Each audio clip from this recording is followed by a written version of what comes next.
दोस्तों सीरियल तुमसे तुम तक में फिर से आ चुका है एक जबरदस्त दिल दहला देने वाला और किस्मत का खेल दिखाने वाला ट्विस्ट। क्योंकि इस बार कहानी पहुंच गई है मंदिर के उस पवित्र प्रांगण में जहां नियति खुद फैसला सुनाने वाली है।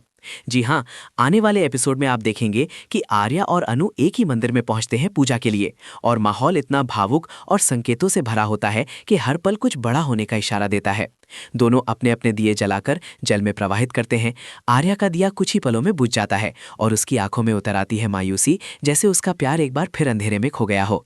लेकिन तभी अनु का जलता हुआ दिया बहते बहते आर्या के बुझे दिए से टकराता है और अगले ही पल वो दिया फिर से जगमगा उठता है, जैसे अनु ही आर्या की जिंदगी की रोशनी बनकर आई हो।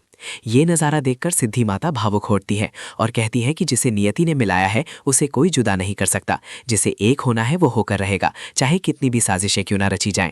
और सच में दोस्तों, ये सीधा सीधा इशारा है कि अनु और आर्या की राहें आखिरकार एक ही मंजिल पर जाकर मिलेंगी। लेकिन कहानी यहीं शांत नहीं होती, क्योंकि मंदिर में ही मोहित को धमकाने के इरादे से झेंडे भी पहुंचा होता है। वो उसे समझाने की कोशिश करता है कि इस शादी से पीछे हट जाओ, लेकिन जैसे ही वो कुछ बड़ा बोलने वाला होता है तभी मोहित की माँ उसे आवाज़ दे देती है और मोहित वहां से चला जाता है। उधर तभी आर्या की एंट्री हो जाती है और झेंडे उसे देखकर घबरा जाता है, इधर उधर भटकता है। गलती से एक वाहन से टकरा जाता है जो उसे डांट देती है कि क्या पीछा कर रहे हो, और बेचारा झेंडे पसीने पसीने हो जाता है। ये सीन हल्का फुल्का जरूर है, लेकिन आने वाले तूफान की आहट दे जाता है। अब दूसरी तरफ ऑफिस में भी बड़ा दिलचस्प मोड़ आता है जब गोपाल जी वहां पहुंचते हैं और आर्या खुद उन्हें बताते हैं कि अनु और मोहित उन्हें शादी का न्योता देने आए थे।